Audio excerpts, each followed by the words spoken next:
Florence Nightingale, the mother of nursing.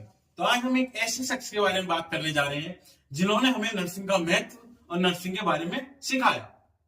तो Florence Nightingale, इनका जन्म 12 मई 1820 एक ब्रिटिश परिवार के अंदर हुआ, जो कि इटली में स्थित एक फ्लोरेंस शहर में रहते थे।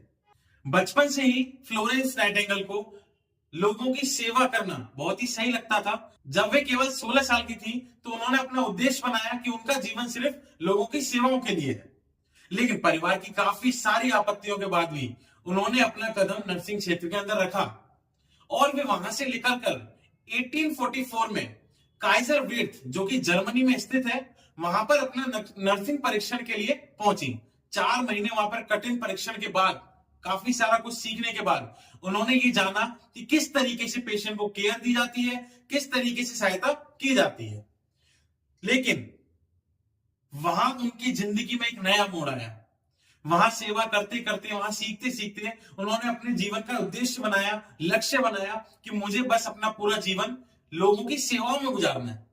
और इसके बाद जब 1853 के अंदर क्रीमियन युद्ध चालू हुआ तो वहां से ब्रिटिश खबर आई, ब्रिटिश सरकार से, कि जो ब्रिटिश सिपाही हैं, ब्रिटिश सोल्जर्स हैं, उनकी बहुत ज्यादा मौत हो रही है। किसके कारण? मेडिकल सुविधा ना होने के कारण।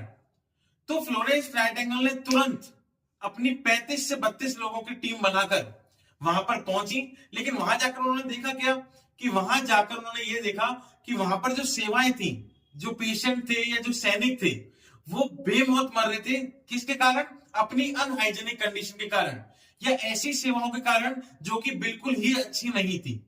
और उन्होंने देखा कि वहां के हालात बहुत ही बदतर थे। साथ ही साथ अस्पताल बिल्कुल गंदगी से भरा हुआ था। जो लोग मर गए थे उनकी बॉडी वहीं पे पड़ी हुई थी, कंडीशन बिल्कुल सही नहीं थी। फिर उन्होंने अपनी टीम के साथ मिलकर वहां की स्थिति को संभाला। जो मृतक के शरीर थे उनको अलग जगह पर रखवाया। सबसे पहले हाइजीनिक कंडीशन को उन्होंने मेंटेन किया। उनका पहला कदम था वहां की सेवाओं पर ध्यान देना, पोषण पर ध्यान देना, वेंटिलेशन पर ध्यान देना, जो भी अनहाइजीनिक चीजें उनको रिमूव करना। उससे फायदा क्या हुआ? उससे फायदा हुआ कि जो मृत्यु दर 40% थी वो गिरकर 2% पे आ गई। और सबसे बड़ी बात, हम उनको बोलते हैं the lady with the lamp. इस लाइन का मेन रीजन क्या है? क्यों हम उनको बोलते थे लेडी विद द लैम्प?